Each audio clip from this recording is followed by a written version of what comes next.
Welcome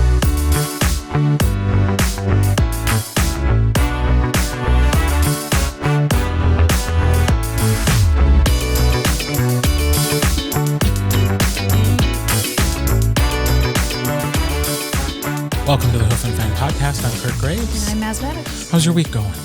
Long. This Cool. is another day where it was a walk immediately out of a meeting and sit down for a podcast. Right, yeah. So my brain's a little fuzzy at the moment. But yeah, no. I do feel so bad for you that you have to work a whole day. No, a whole day. What is this? Whole full I hate day. it. It's like being in prison. No, it is it's just one of those things. But yeah, no, it's going. It's ramping up for a big release at work. So it's been kind of back to back meetings and stuff. And then next week, what day is it? Tuesday? Yeah. Today's Tuesday. Yeah. So next Monday, the entire apartment's going to be packed up and empty. So less than a week, all of our stuff is going to be en route to Arkansas. So All right. that's kind of wild. But yeah. So it's happening. Woo! Freaky. Woo. Woo! Woo. It's like it's exciting and nerve wracking and awful and great all at the same time. Right. So yeah. Well, how is Alex handling the transition? he's going. And maybe more importantly, how are Alex's friends handling it? Yeah, so I don't know if we've discussed this before on the podcast, but we love all of our friends, but there's one friend in particular who's absolutely madly in love with Alex, and he has been very depressed since we've announced that we're leaving. But he's been trying to hang out with us more, and we've been doing board game nights and stuff with him and his girlfriend, so... Well, that's inconvenient. Yeah, as you're trying to pack up your whole life. Yeah, I'm just tired, and it's one of those things, too, because I feel like such an asshole, because... I'm trying to make time to like hang out with people and see them before we leave, but my energy is just not there. Yeah. So I get off of work and they're like, "Oh, hey, let's go hang out or go do board games or whatever." I'm like, "No, I want to sleep. I don't want to do anything. I'm very tired." So Hopefully, like maybe during the last week, you'll have like a burst of like, okay, we got to take advantage of the fact that this is the last week. Yeah. And then the adrenaline will run or something. But yeah, at this point, when it's still a couple weeks away, it's got to just be like, there's just so much. There's just so much so much to do. And like if I have a moment where I can like not be doing something, I kind of just want to be a lump on the couch and just let everything wind down. No. But yeah, it's been a week and it's Tuesday. It's Tuesday. It's Tuesday. How about you? How's your week going? My week has been easy. Yeah. Yeah. Good. So I left myself because I didn't know how long Save the Vampire was going to be. Oh, yeah. I actually scheduled more time than I need for it. Oh, cool. So I'm moving into it real leisurely, like really taking time to prep, going and finding all the character voices that I didn't already make samples of in the previous book, which I should have, because then it would make life easier for me now. Right. But now I have to go find them and just make sure that like I have everything, all my ducks are in a row. Yeah. So that was most of yesterday. And then I slept like shit last night. So like today I was like, we're going to do a little more prep work. We're going to read a little bit more. But I was like, I don't have to start. And I'd rather not start feeling so tired. Yeah. So I was just like, okay, this is fine. I can start tomorrow. Yeah. Good. And like record in earnest through this week. And next week, it's not due till next Friday. Oh, nice. So it's like, oh, you got plenty of time. I have time. Awesome. I have time. I also forgot that the Save the Vampire was coming up so fast because I knew it was March. So fast. I know we're in the throes of March now. It's March. Yeah. But like time is nonsense to me right now. But I'm like, oh my God, I forgot that you were going to start recording that. Yeah. So that's exciting. Yeah. I think Tantor said that the release date's in May for this book. So that makes sense. Yeah. Based on this is awesome. how they turn things around. They like to take their sweet ass time on those pickups. Don't they? They really do. Yeah. So. But yeah, that's kind of cool. You're working on. Yeah. One of mine. Right. So cool. Yeah. Just but except I'm not actually. I know. I mean, I guess I am. You kind of are. It doesn't feel like work until I actually have to like sit in the booth for several hours a day. But I've been prepping it. Sweet. Getting it ready. Feeling ready to wrap up this trifecta. Yeah. Trilogy. That's the word I was looking for. I had to dig for that one. I wanted to say series, which is technically right. But yeah, but it's not a big series. Right. Yeah. This, and you never know. Yeah, true. Future stories could come, but this trilogy. Yeah, this trilogy. I do have an idea for it like doing a what is it, like a branch, a runoff? That's not the word. Spinoff. A runoff, like runoff, sludge, whatever. But yes, I might chase that down maybe once we get moved. It'd be kind of fun to get back because that could be the thing. What else are you gonna do? No shit. Like I don't know anybody out there. What am I gonna be in nature all the time? That's stupid. So. I want to try to get back in the flow of writing, so I might chase down this idea. So I wonder what there's got to be other authors there.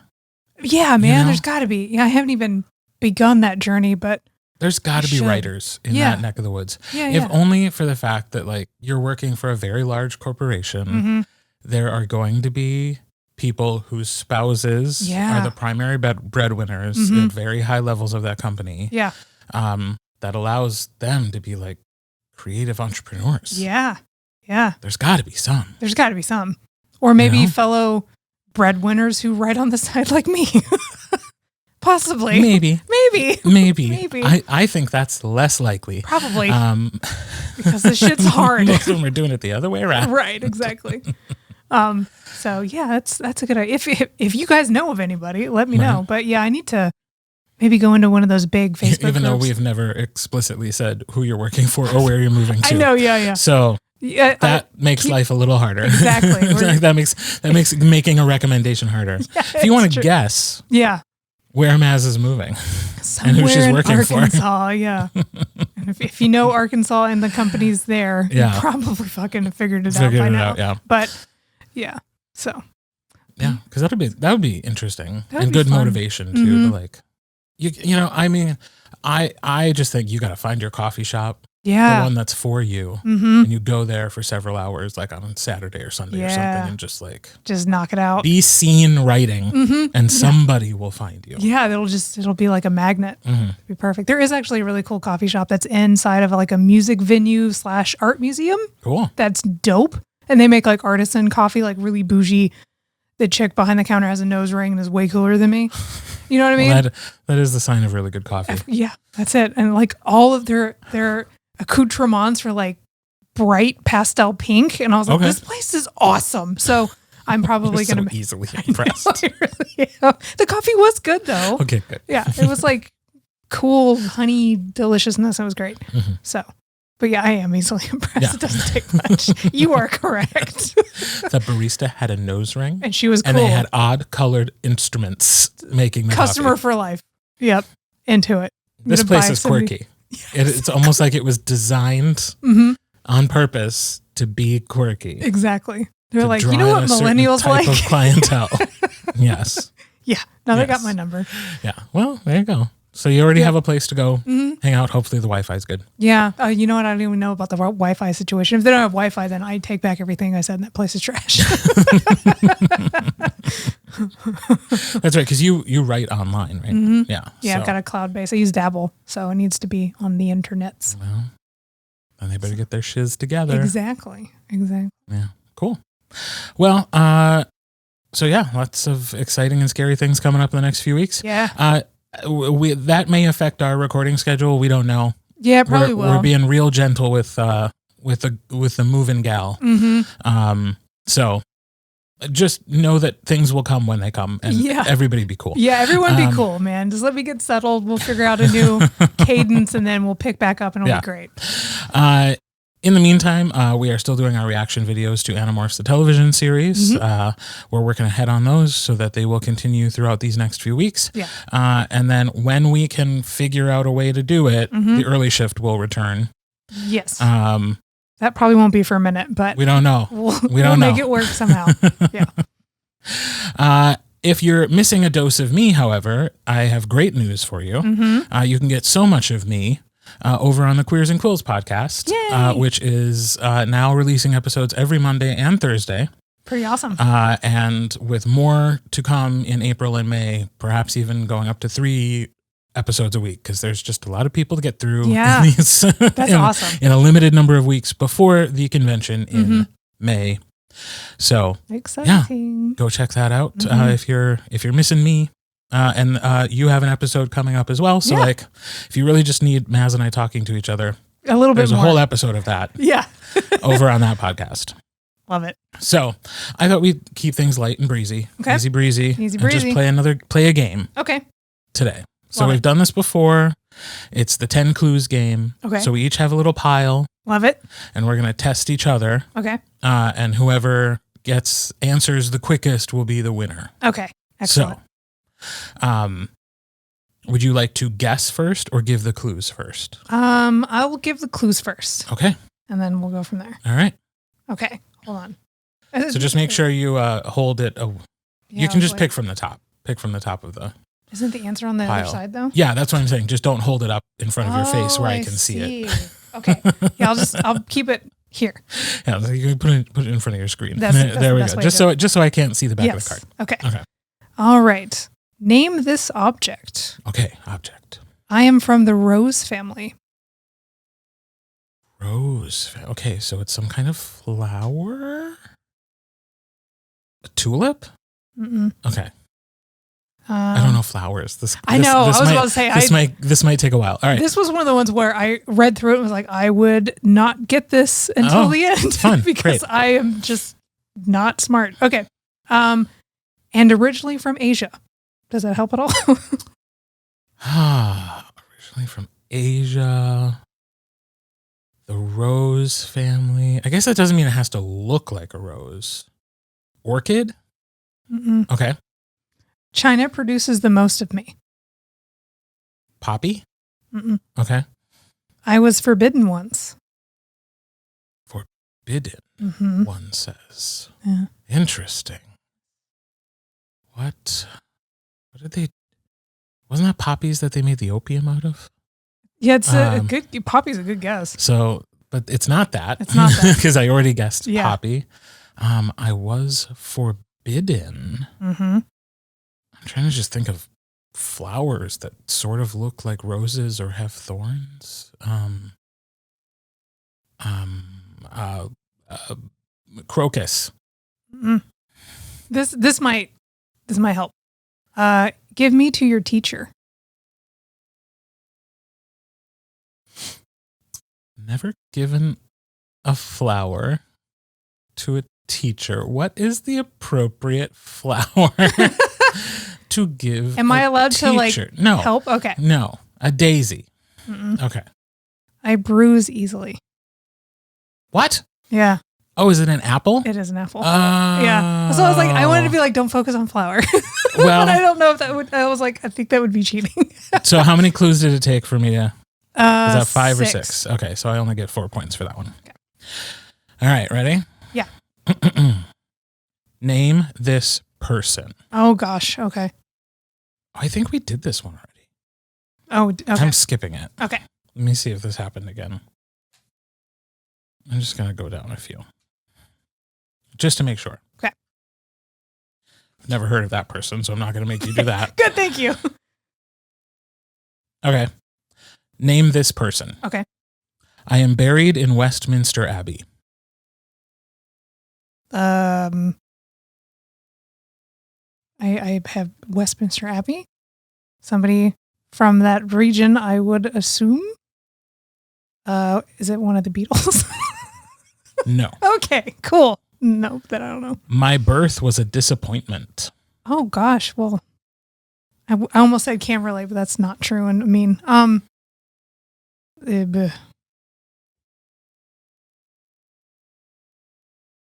don't know who. No, I don't know. That's sad. I'm sad for them, but I do not know. All right, next. Okay. Clue. I never married. Okay. Famously. Famously never married.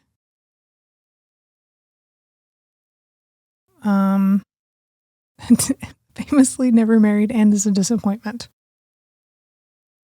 Their birth was a disappointment. I feel like it's like a poet or something, but I don't know. No guesses? No, I don't Okay. like. I don't know. I don't know enough about like history, I guess. Okay. Okay, keep going. Sir Walter Raleigh worked for me. I don't know who that is. I don't. No context clues that you want to... I don't know. I'm like Sir Walter Raleigh. Oh, sir. Okay. Sir. So somebody of royal descent, maybe? Okay. I mean, who do knights work for? Okay. So, king of some sort? Or a queen? Disappointing birth? Lady? Queen Elizabeth? Yeah, I'm gonna give it to you. Okay. It's Queen Elizabeth I, the Virgin Queen. Okay. The Virgin Queen, famously virginal. Well, there we go. So she said. Yeah, I don't know. Well, that's she's like, no, erase. We don't need to talk about David. He sucked or something. Just like, take him off the record. All right. So you got 6 points for that. Okay. Should I be writing some of this? I mean, we'll remember it, right? Yeah. It doesn't really matter, does it? No, not really. All right. Hold on. We did this one. You know what? I'm going to do what you did and maybe just start from the bottom. Let's see. How is that possible? Yeah, because I picked it up, I was like, I remember these questions. I picked from the middle of the deck and everything because I was like, I can't remember if it's top or bottom that like was the used discarded one. So I'll pick from the middle. Yeah. Somehow we ended up with at least a couple that we've done before. Mm-hmm. Okay. Now I'm flipping through to make sure I can pronounce some of this stuff. Oh, I'll do this one. I can do this one. Yeah. Okay. Name this place. I was founded by warriors. I was founded by warriors. Mm-hmm. Oh gosh, this is going to be a lot of by warriors. So many wars in history. Mm-hmm. Rome. Mm-mm. Okay. I was part of a union. Part of a union. Mm-hmm. Founded by warriors and was part of a union. Mm-hmm. No idea. Next clue. Okay. I have 11 time zones. That's so many. Yeah. So that's Russia. Nailed it.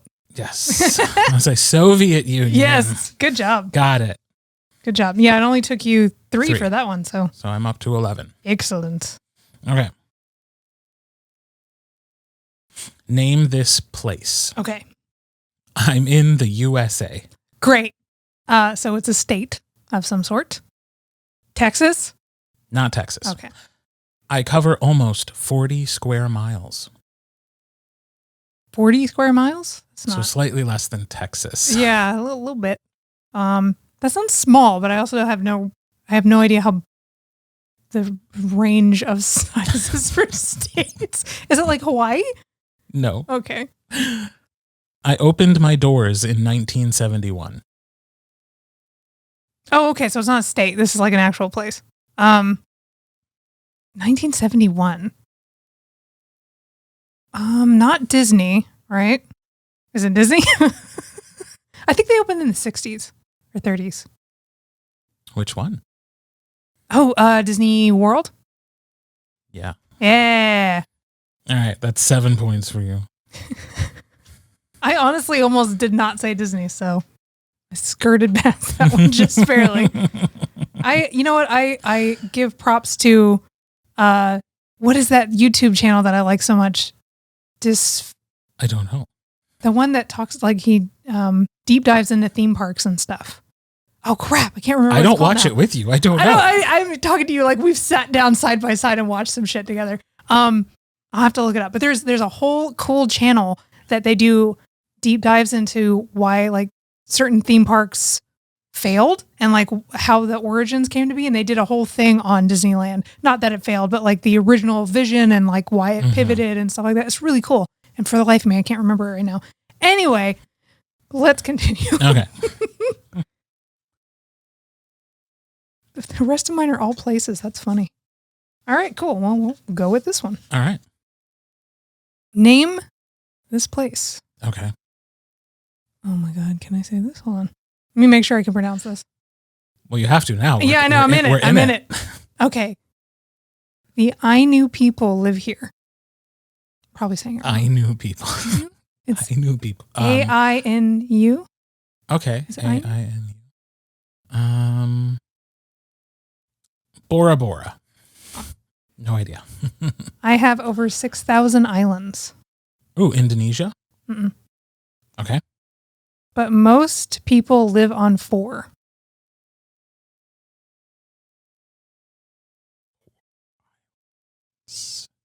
New Zealand? Mm-hmm. Okay. I have an emperor. Do you now? Mm-hmm. Well, that's fun. It is fun. 6,000 islands, but most people live on 4. Mm-hmm. I have an emperor. Polynesia? Mm-mm. Okay. My flag is red and white. Oh, God, I don't know fucking flags.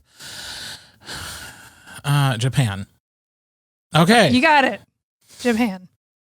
Good Wow, guess. I did not know there were 6,000 islands. I didn't of Japan. either. I knew of the one. Well, maybe 2 because I played a game where you were on a different island. But yeah, no idea. I've learned something today. Who knew? I did. How many did that take? You got to 5. Okay, so 5 more makes 16 for me. Cool. Okay.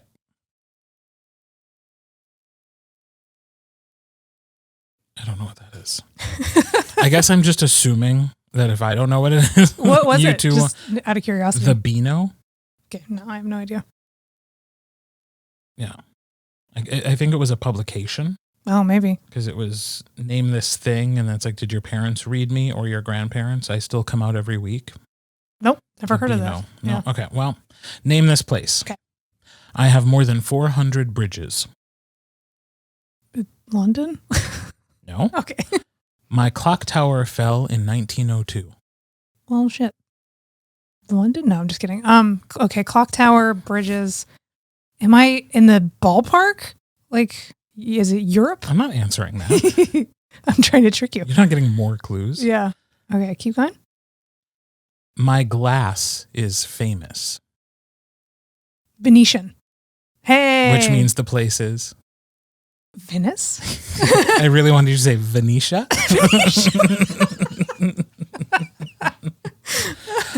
All right, that's 7 more points for you. I have a feeling you win. Since you consistently got I don't know, luck, I guess, or I think I just deliver clues better. Yeah, I think you do. Yeah, I think it's. So I'm just like this, and I look at you and expectantly.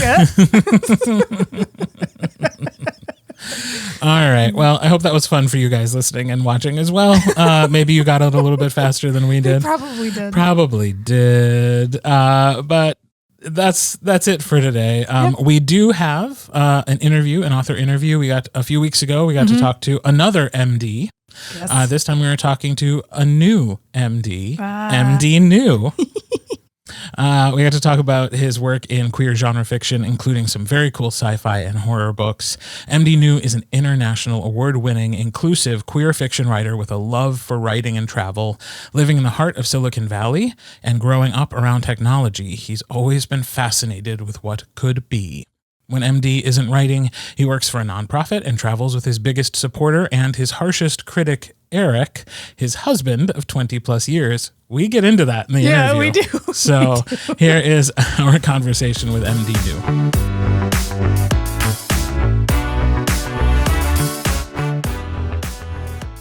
New. Welcome to the podcast, author MD New. Thank you so much for having me. It's great to be here. We're excited to chat with you. Our first question for everybody is always the same, which is, what is your author origin story?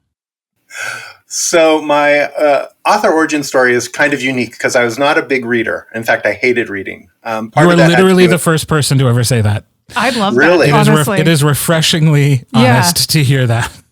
Oh, yeah. I hated reading because I'm dyslexic. And Same. So reading was really hard. And it was like, oh, God, you're going to make me read something. No. So I never had that passion for reading. I got into high school and then, of course, I had to read, right? Mm-hmm.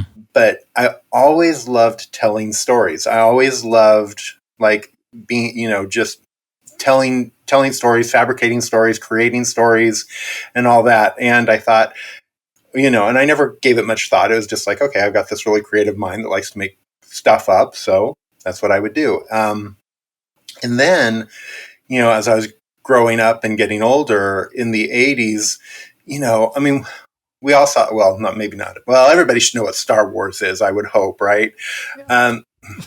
Fingers I crossed. would think so. Yeah. If you don't, Google it. Yeah. But when Star Wars came out, right? If you don't, take a moment, Google it, and welcome to planet Earth. Yeah, I was about to say, welcome to the past 40 years. Yeah. So, Star Wars comes out in like the late 70s and 80s. And of course, I fell in love with it. But as I grew up and I watched all these movies like Poltergeist and Star Wars and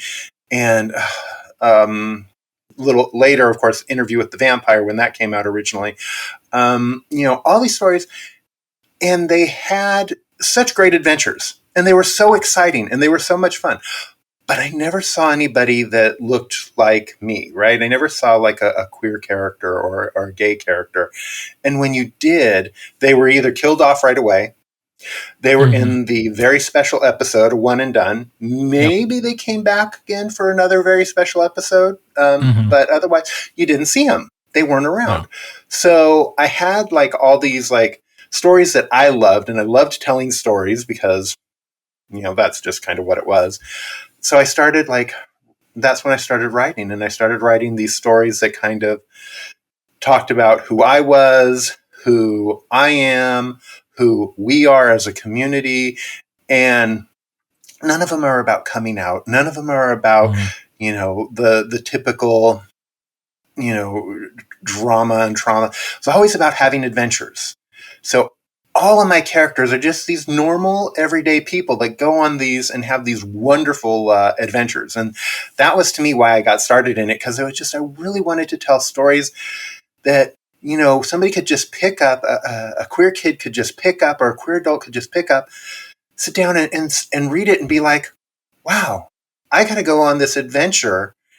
And it was me doing that, not somebody who I didn't know or that I can't relate to. So that was kind of what got me going into it. How long ago was that you started sitting down and being like, I'm going to start writing my own stories? So in college I took acting class, and we had to write for that. We had to write some stories. So that was college, and I'm not going to tell you how long ago that was. Look at the gray and the goatee, and you can do some math.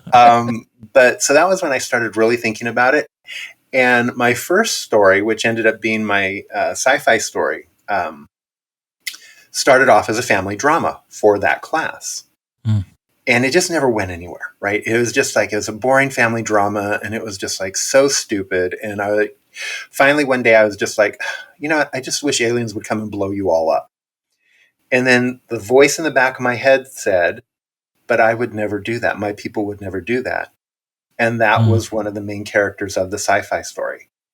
And she just popped in there, and it just changed everything. And so that happened probably in the mid 2000s, I want to say, probably in mid 2000s. So, thereabouts. So it was, probably this 10-year period where I was just working on that sci-fi story and figuring out what this whole writing thing is, and seeing just how terrible I actually was at it. And then That's part of learning and improving and, going and starting some writing workshops and just going from there. So it took probably a good 10, 12 years to get that one story put together. I so appreciate that. Yeah, that is very encouraging. We've had some lovely people on the podcast before who've been like, I don't know, I just decided one day to write a book, and then like 4 weeks later it was done. And it's like, well, that's not something I can replicate. Right. So yeah. It's nice to hear people who can do that. Yeah. It's so nice to hear, like, no, it is work and it takes time, and you have to go through a period of not even liking what what the final product is, but learning from the experience so that it can make the next thing better. Yeah.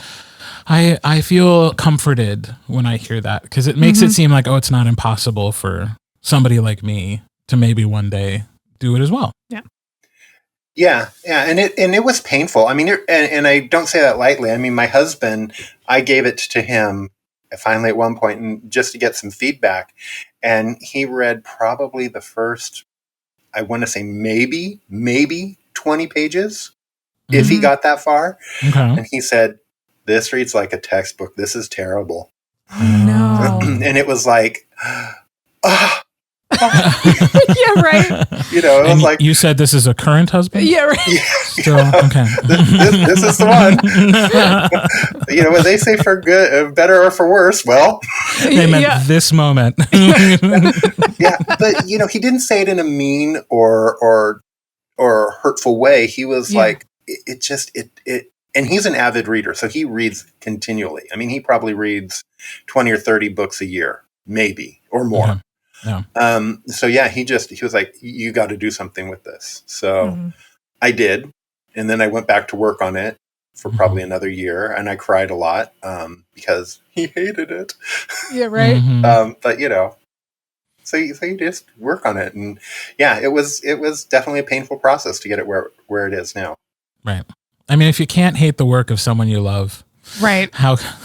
Yeah. Well, and it's like, I would imagine too, he was probably like, how do I politely tell you have to, like, you know, It depends on how long they were married. Yeah, true. You pass the polite threshold after a certain number of years. I guess that's fair. Yeah, I would love to say that that's what he did, but no. I mean, he's pretty much all about the truth, and he wasn't going to mince any words. Yeah. No.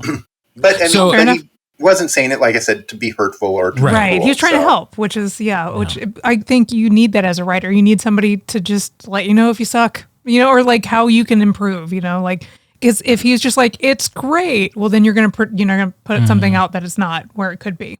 So, Yeah. So did that first book, is that something that ended up going out into the world?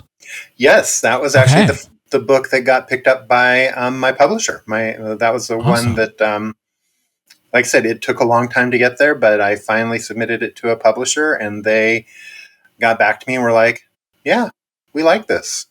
Let's do it." Awesome. And I was like, "Okay, are you sure?" it is my book you're talking about, right? Yeah. Because my husband said, Because the first review was not have great. some words with you about this. I don't know. What is the title of that first book?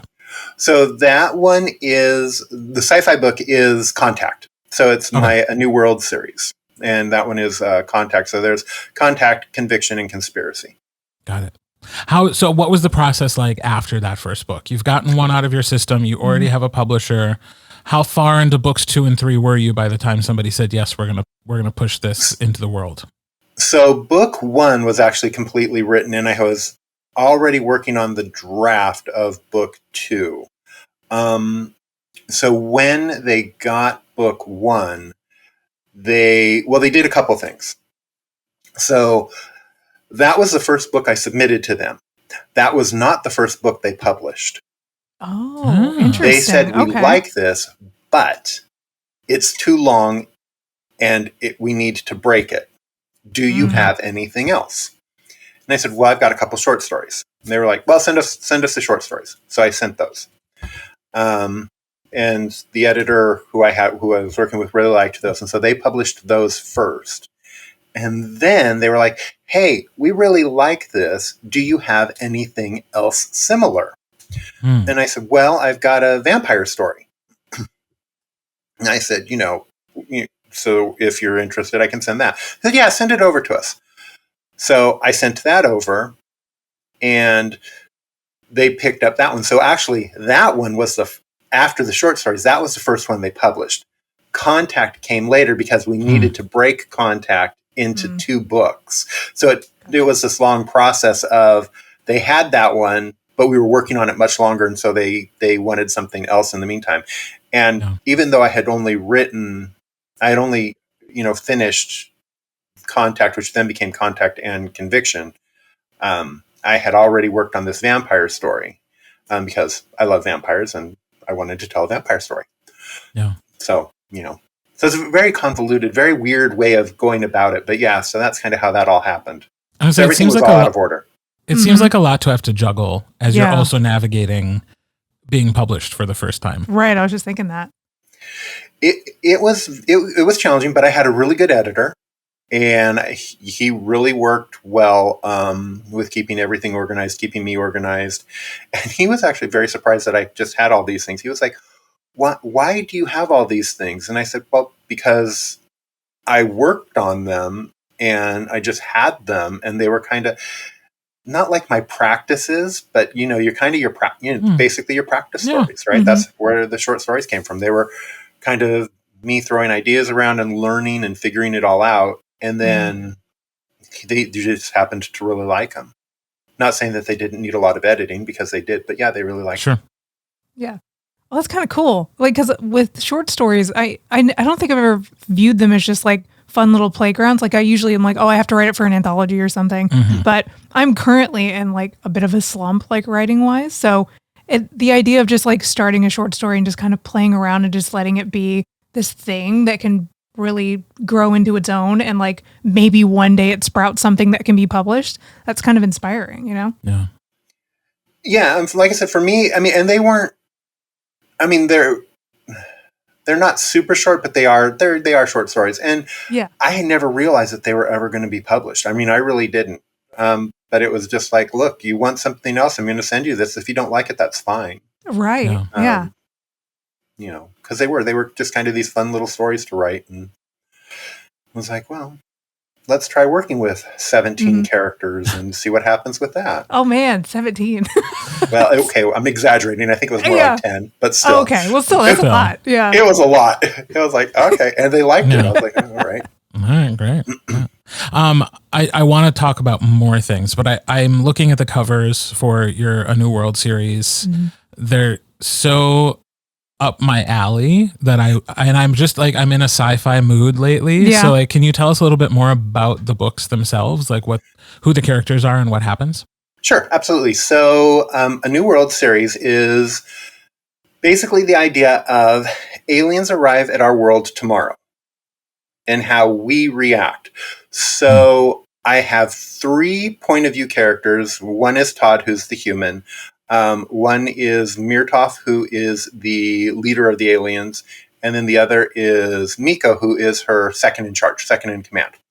Okay. So how this all came about was I got tired of seeing the aliens coming and just wanting to destroy us, because that seemed to be all we saw for a while. Yeah. Mm-hmm. That's where the drama comes. Right. Yeah. And I was like, I want something more like if the Vulcans were to come, right? Yeah. And so, again, if you haven't seen Star Trek, stop here, Google it. Welcome back. Right. It's VULCAN, Vulcan. Yeah. So I wanted something like that, but I was like, okay, but I wanted to place it now. And so I did the idea of these aliens, their world is destroyed.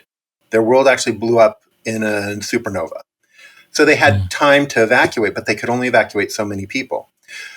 So they put all their efforts into these ships, built them, evacuated as many people as they could, and just started looking for a new home.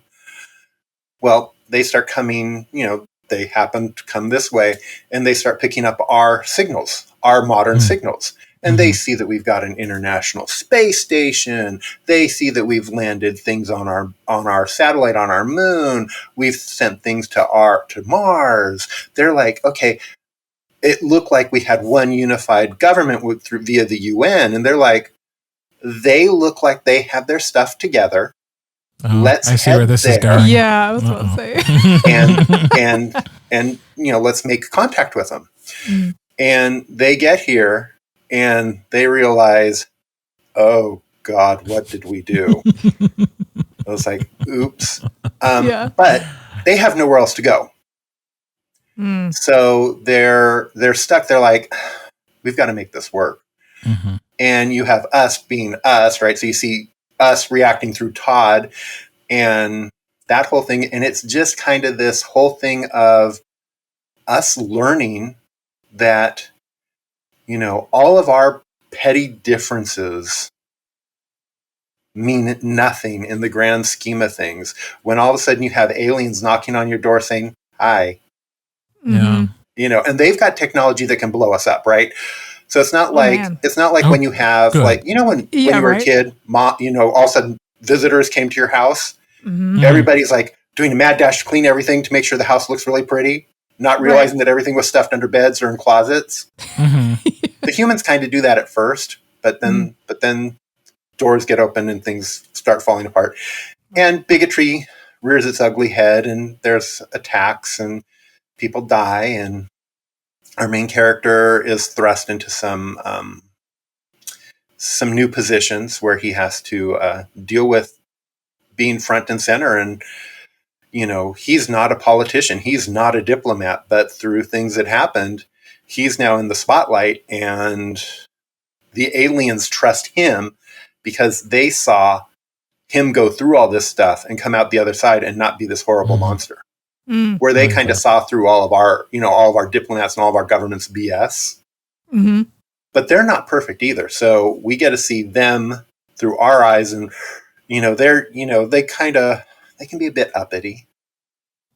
They can be, it's kind of like you peasants, and we sit there and go, no. Fair. Yeah, it's like, no, you guys do this stupid stuff, so we don't even want to hear it, Right.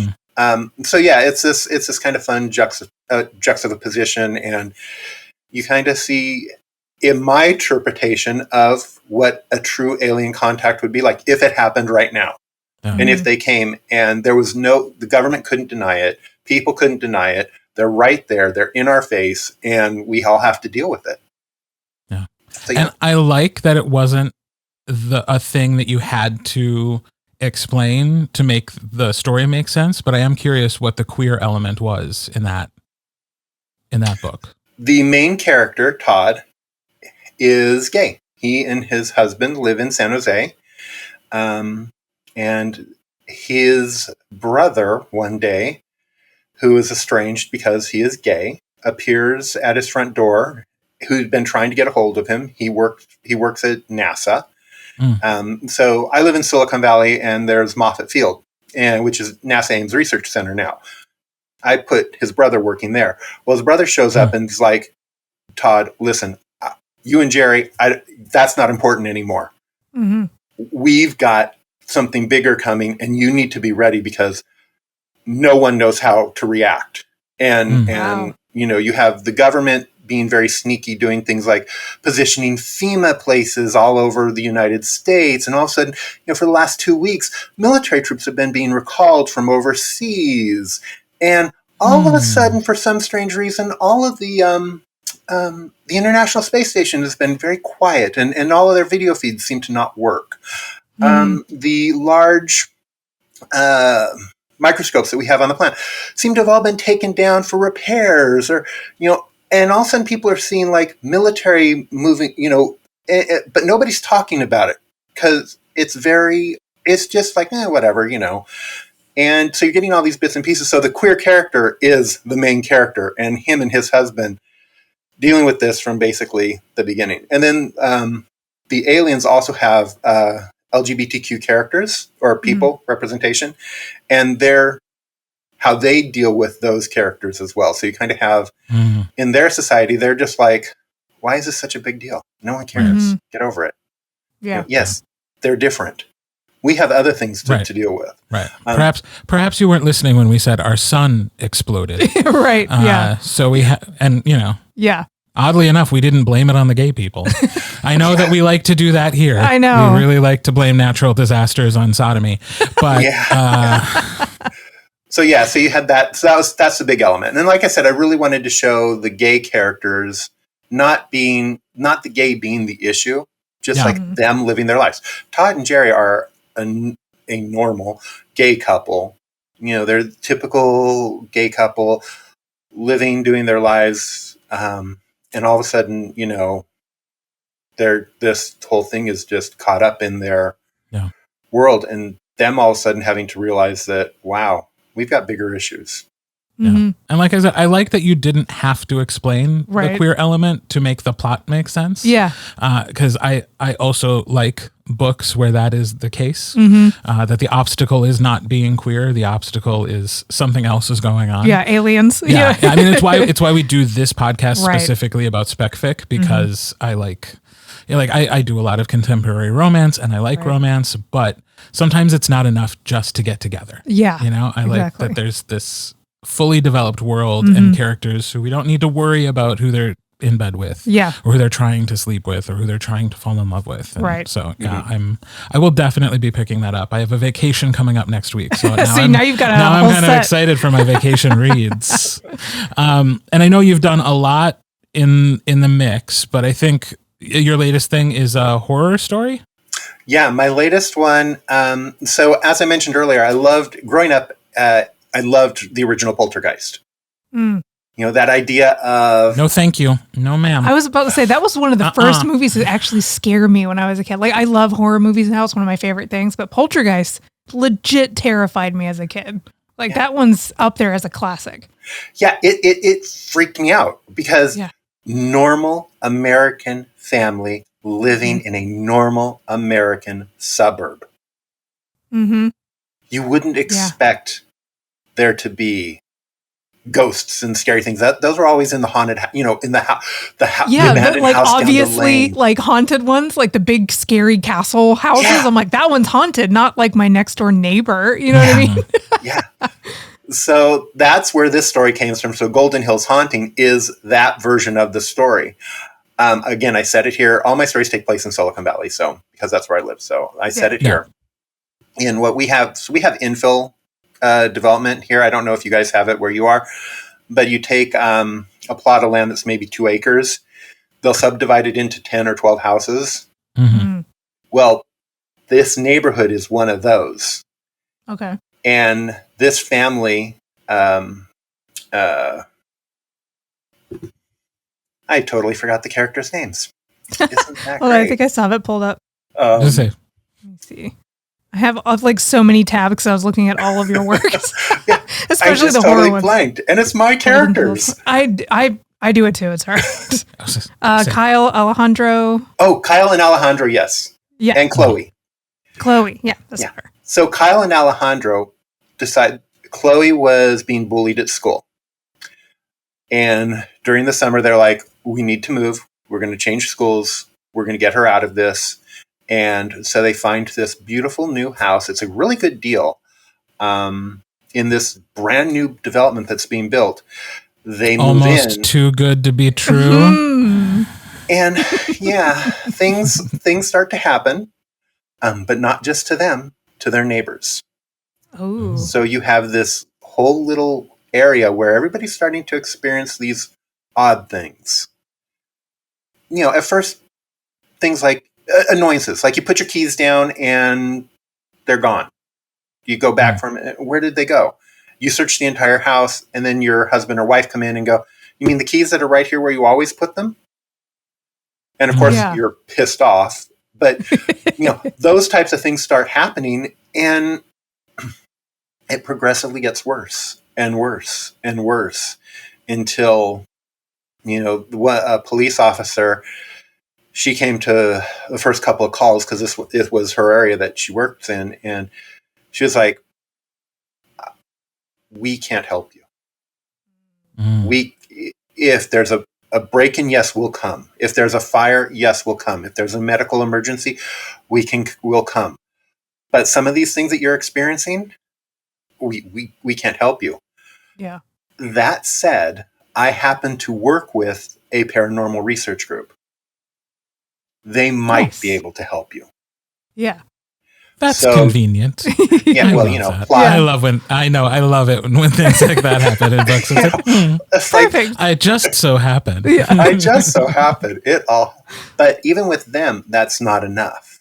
So you have the religious elements too that are pulled in, because one of the neighbors calls the church and says, "We need you to come and bless the house.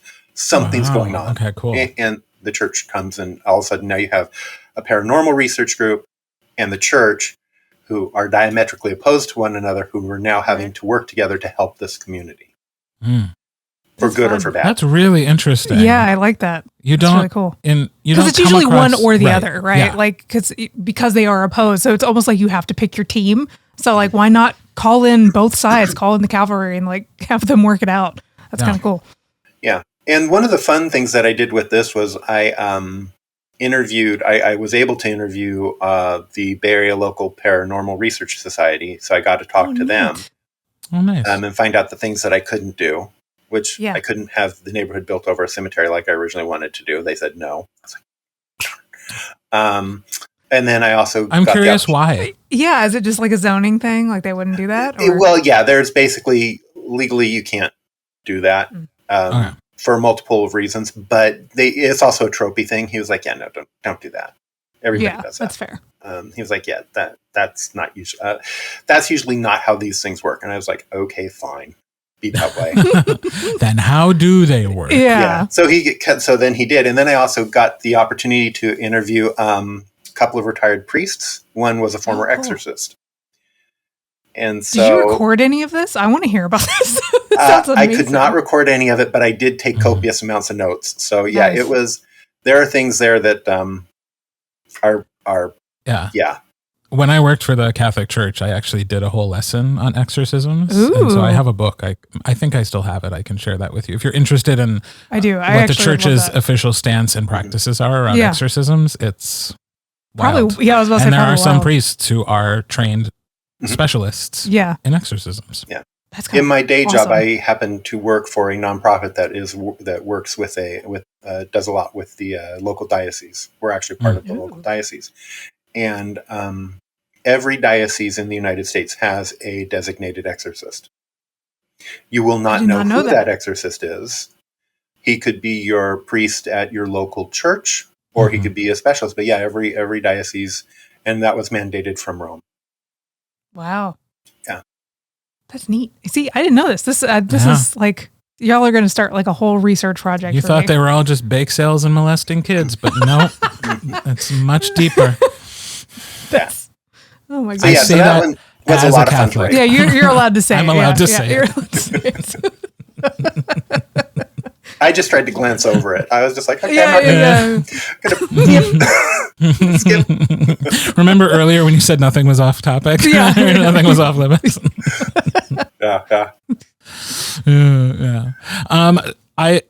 So if it's scary, not as exciting to me as the cool sci-fi stuff, but you never know. You never know. I think that you have something for everyone, because you've got cool sci-fi for Kirt, you've got horror for me, like queer stuff all around. Like I love it. It's fantastic. Yeah. And as I've acknowledged, reading horror is a different experience than watching a movie. Sure. There's a lot more control. So you can just shut the book if it gets too freaky. I'm dipping my toe into the horror waters. Nice. So yeah, I had some people who said that.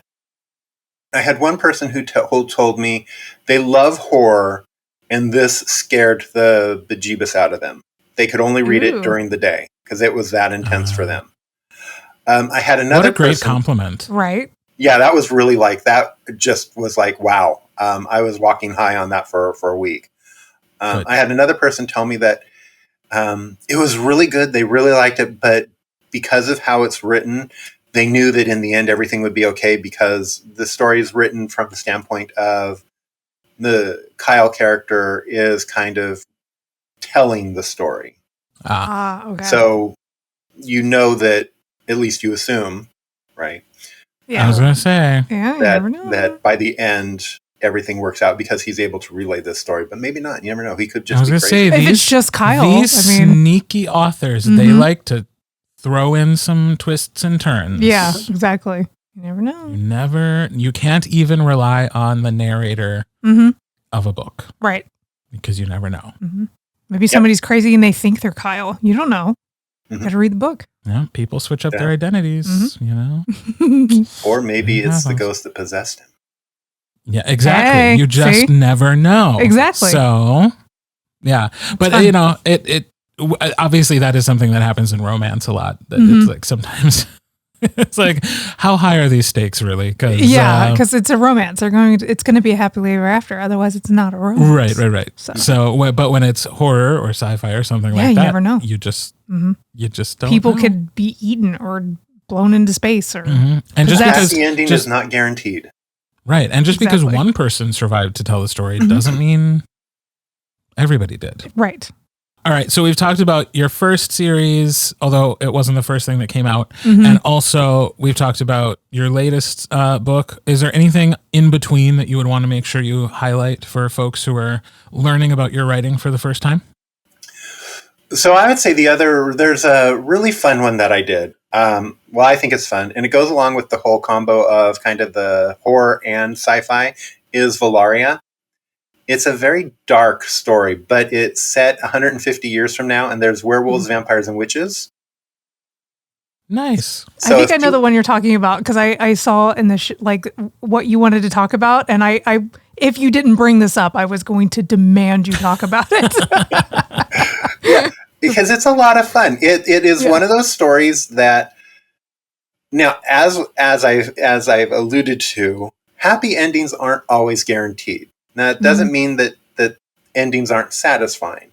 Yeah. But for this particular book, it is one of those that you go, okay, there are things that happen that you go, it makes sense and it all comes together, but is that the ending that you might not, is it an ending you wanted? Maybe not.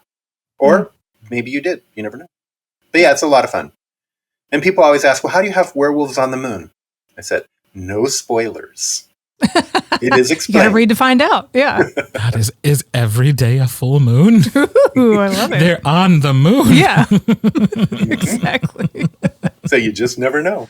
Yes. Oh, I love that. Did you have anything else you demanded that he was going to talk about? I know that one of the so is this the same story that has the interstellar drag queens? Because I saw that being a thing, and I was like, I gotta know what's going on with that one. So, interstellar drag queens, I like that. Yeah. So, coming up as part of an anthology, I have a tie-in novel or tie-in short story that goes with Valaria that is about an interstellar drag queen. Love it. So cool. And that that one's just fun. That one I did because I wanted it fun. And I mean, I love drag queens. They're phenomenal. They don't get shown enough love. And I wanted to just give this drag queen just a fun, romantic story where finding love and a relationship and still being fabulous and all that all come together. So, yeah. In which anthology is this going to be part of? So it is in a upcoming anthology, and it is, oh gosh, do they have the name yet? I know it was like a future project, so I didn't know if you had that information. Yeah, it's let me see if I can pull it up real quick. It's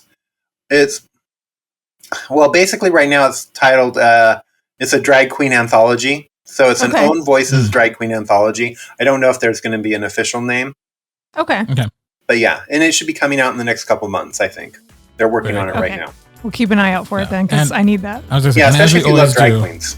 Oh, yeah. And as we always do, we will share your social media and contact information in the show notes. So if you're interested in that anthology, make sure you're following MD New, and then you will get that information when it becomes available. But thank you so much for taking the time to chat with us. I feel like we're only scratching the surface, so you'll have to come back for a future conversation to chat more. I would love it. This has been a lot of fun. I love talking about books. I love talking about writing, and I especially love talking about my books and my writing. Right? Perfect. Nothing but good things there. So thank you so much for taking the time. Thank you so much for having me. Many thanks to MD New for coming on the podcast so we could learn more about him and his work. As always, you can find his social media handles in the show notes for this episode.